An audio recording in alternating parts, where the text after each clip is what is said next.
രാവിലെ ഞങ്ങൾ ബഹ്റിനിലുള്ള ഹിദ്ദിലെ ലുലുവിൽ പോയി കുറച്ച് സാധനങ്ങളൊക്കെ വാങ്ങാനുണ്ടായിരുന്നു. അപ്പൊ ഞങ്ങള് എന്തായാലും രാവിലെ ലുലുവിലേക്ക് പോകാന്ന് വെച്ചു. കുറച്ച് ദൂരം ഉണ്ട് കേട്ടോ ഇവിടെ നിന്ന് പോകാനായിട്ട്.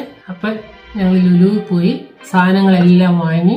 ഏതാണ്ട് സമയം ഉച്ചയായി കഴിഞ്ഞപ്പോഴത്തേക്ക് വീട്ടിൽ ഞങ്ങള് ഉച്ചയുടെ ഊണൊന്നും റെഡിയാക്കിയിട്ടല്ല പോയത്. തിരിച്ചു വന്നിട്ട് ഉണ്ടാക്കാം എന്നുള്ള ഇതിലാണ് പോയത്. പക്ഷെ സാധനങ്ങളെല്ലാം വാങ്ങി സമയം പോയതുകൊണ്ട് പിന്നെ എന്ത് ചെയ്ത് ലുലുവിൽ എന്തെങ്കിലും ഉണ്ടോയെന്ന് നോക്കാമെന്നും പറഞ്ഞ് ലുലുവിൽ ചെന്ന് ഫുഡിൻ്റെ അടുത്ത് ചെന്ന് നോക്കിയപ്പോഴത്തേക്ക് ഫുഡ് അവിടെ നല്ല പൊതിച്ചോറിരിക്കണം. അപ്പം ഞങ്ങൾക്ക് തോന്നി ചോറ് വാങ്ങിയാലോ എന്ന്. എന്തായാലും വീട്ടിൽ വന്നിട്ട് ഉണ്ടാക്കി കഴിക്കുമ്പോഴത്തേക്ക് എങ്ങനെ വന്നാലും 1 മണിക്കൂർ സമയം എടുക്കും. അരി വേവാൻ തന്നെ വേണം 1 മണിക്കൂർ.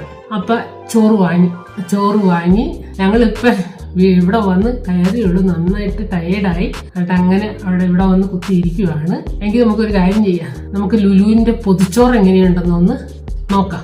ഇതിനകത്ത് കുറേ കറികളുണ്ട്. മീൻ വറുത്തതും പപ്പടവും, ഇത് പായസമാണ്, ഇത് സാമ്പാർ, ഇത് മോരുകറി, ഇതെന്താണെന്ന് നോക്കട്ടെ. ഇത് മീൻ കറിയാണ്. ഞാൻ ചോറ് തുറന്നു നോക്കട്ടെ. മുട്ട, അവിയല്, ചമ്മന്തി, ഇവിടെ അച്ചാറുണ്ട്. പിന്നെ ഏതാണ്ടും കൂടി കായ് തോരനുണ്ട്. ഇത്രയും കൂട്ടമുണ്ട്. നല്ലൊരു ഊണാണ് എന്തായാലും. ഇതിനിടയ്ക്ക് മുളക് വറുത്തത് കിടപ്പുണ്ട്.